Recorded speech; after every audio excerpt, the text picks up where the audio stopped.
বনানীতে আগুনের ঘটনায় আবারও প্রশ্নের মুখে রাজধানী উন্নয়ন কর্তৃপক্ষ রাজুক। প্রশ্ন উঠেছে ফায়ার সার্ভিসের সক্ষমতা নিয়েও। গলদ কোথায় আর সমাধানই বা কিসে, জানার চেষ্টা করেছেন সাজেদা সুইটি।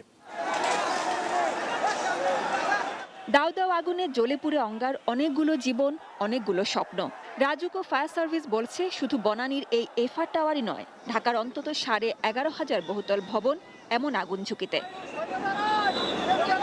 আইন অনুসারে ভবনের সামনে সড়কের প্রশস্ততা, অগ্নি নিরাপত্তা পরিকল্পনা, বের হওয়ার বিকল্প পথ, কাছাকাছি পানির উৎস, গাড়ি ঢুকতে পারবে কিনা, এসব বিষয় দেখে ছাড়পত্র দেবে ফায়ার সার্ভিস। আর এই ছাড়পত্র দেখে ভবনের নকশার অনুমোদন দেবে রাজুক। তারপর শুরু হবে ভবন গড়ার কাজ। কাজ আংশিক বা পুরোপুরি শেষ হলে আবারও নিতে হবে রাজুকের বসবাস বা ব্যবহারের সনদ।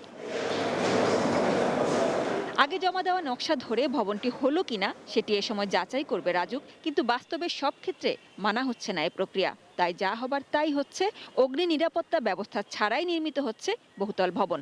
ইমার্জেন্সি এক্সিস্টার সঙ্গে প্রত্যেকটা চালার কানেকশন থাকলেও আইদার তালা দেওয়া থাকে, অথবা যে কোনো ওই পাশের রুমের সঙ্গে ওইটাকে এক্সটেনশন করে সেটা বন্ধ করে রাখে। এটা কন্টিনিউয়াস মনিটরিংয়ের প্রয়োজন। কিছু কিছু এলাকায় আমাদের অ্যাকুইজিশন করে সেখানে কিন্তু মাঠ করতে হবে। ইমার্জেন্সি হলে সেখানে কিন্তু যেতে পারে না, সেখানে পানির এই যে ফায়ার হাইড্রেন্টগুলো সেখানে স্থাপন করতে হবে। এটাকে সেই জন্য সেই ড্যাপটাকে অনুমোদন করতে হবে। 6 লাখ ভলেন্টিয়ার তৈরি করা যদি সম্ভব হয়, তাহলে দেখা যাবে যে ফায়ার সার্ভিসের সক্ষমতা অনেক বৃদ্ধি পেয়েছে। তার থেকেও যেটা বেশি ইম্পর্টেন্ট হচ্ছে যে ফায়ার ড্রিল সক্ষমতা আমাদের বৃদ্ধি করতে হবে, আইনের প্রয়োগ করতে হবে। ফায়ার সার্ভিসের আইন বলছে 6 তলার ওপর যে কোনো ভবনই বহুতল, আর রাজুকের আইনে 10 তলা থেকে বহুতল।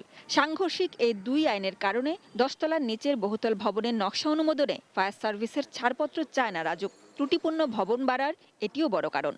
আইন মন্ত্রণালয়ের অধীনে যেসব আইনের দ্বৈততাগুলো আছে সেগুলো অ্যারাউন্ড দ্য টেবিল বলে দ্বৈততাগুলোকে পরিহার করে নতুন এই যে 8টা জোনে আপনার কোয়ালিফাইড কনসালটেন্ট দিয়ে কোন বিল্ডিংটা ঝুঁকিপূর্ণ আছে, কোন বিল্ডিংটা রাজুকের এক্সিস্টিং আপনার আইন অমান্য করে করেছে, সেটা রেক্টিফিটিংয়ের মাধ্যমে, যেটা আমরা গার্মেন্টসে করেছি সেভাবে করে সেগুলোকে ত্রুটি বিচ্যুতিগুলো সংশোধন করে নিয়ে সেটাকে বসবাসযোগ্য করতে হবে।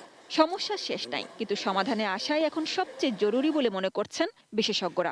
এয়ার টাইট ব্যাগ থাকবে, সেখানে জাম দিয়ে পড়বে। সেখানে দক্ষতা না থাকলে দেখা যাবে যে স্পাইন কর্ড ভেঙে যাচ্ছে, সক্সের ভিতরে ঢুকে নিচের দিকে চলে যাবে, এবং ওইটাও কিন্তু একটা কায়দা আছে যে ওর ভিতরে ঢুকে এরকম করে আটকালেই আটকে যাবে, আর না হলে কিন্তু সাই করে নেমে যাবে। তা সেটার জন্য প্রশিক্ষণ দরকার।